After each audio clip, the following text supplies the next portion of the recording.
नमस्कार मित्रमैत्रिणींनो, आजच्या प्रवासातील आपला दुसरा दिवस उजाडला आहे. या प्रवासात तुम्ही आहेत ना माझ्यासोबत? असायलाच पाहिजे, कारण तुमच्याशिवाय मलाही हा मॅनिफेस्टेशनचा प्रवास अधुरा वाटेल. काल आपण आपल्या मनातील इच्छा आणि आज त्या इच्छांना दिशा आणि विश्वासाचा प्रकाश कसा द्यायचा हे बघूयात.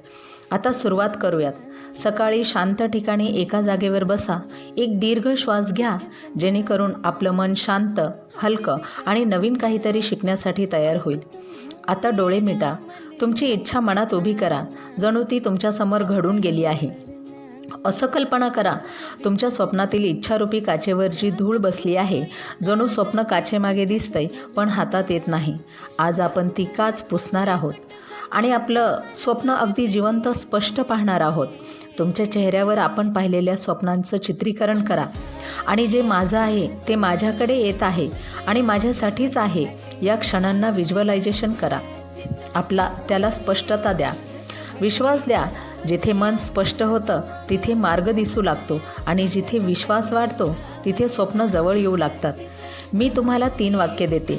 माझं स्वप्न माझ्याकडे येत आहे, योग्य वेळी, योग्य मार्गाने. विश्वास माझ्या प्रत्येक पावलांसोबत आहे.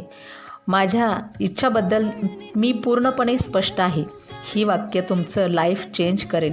मित्रमैत्रिणींनो, तुम्हाला मोटिवेट करणारी आजच्या जगात कोणीच मिळणार नाही. हो, टाईमपास म्हणून सगळेजण भेटतील, पण आपण काय करायला हवं, आपली प्रगती कशात आहे, आपण सकारात्मकतेतून समृद्धीकडे जाण्यासाठी काय केले पाहिजे, असे सांगणाऱ्या मित्रमैत्रिणी क्वचितच आहेत. या मॅनिफेस्टेशनद्वारे आपण युनिव्हर्सकडून भरपूर गोष्टी अचीव करू शकतो असे सांगणारे क्लासेस आहेत आणि ते भरपूर पैसाही घेतात. पण मी माझ्या सरळ साध्या भाषेमध्ये विदाऊट मनी माझ्या मित्रमैत्रिणींना या युनिव्हर्सशी जोडणार आहे आणि सक्सेस करणार आहे. त्यासाठी तुम्ही या प्रवासात माझ्यासोबत कायम राहा, जिथे आपण ऊर्जा बदलण्याची ताकद शिकणार आहोत. या प्रवासात तुम्ही सहभागी होऊन माझ्या विचारांना लाईक करा आणि सुंदर प्रवासासाठी चॅनलला सबस्क्राईब करा. स्वस्त रहा, मस्त रहा. उद्या भेटूयात नवीन विचारासह. धन्यवाद.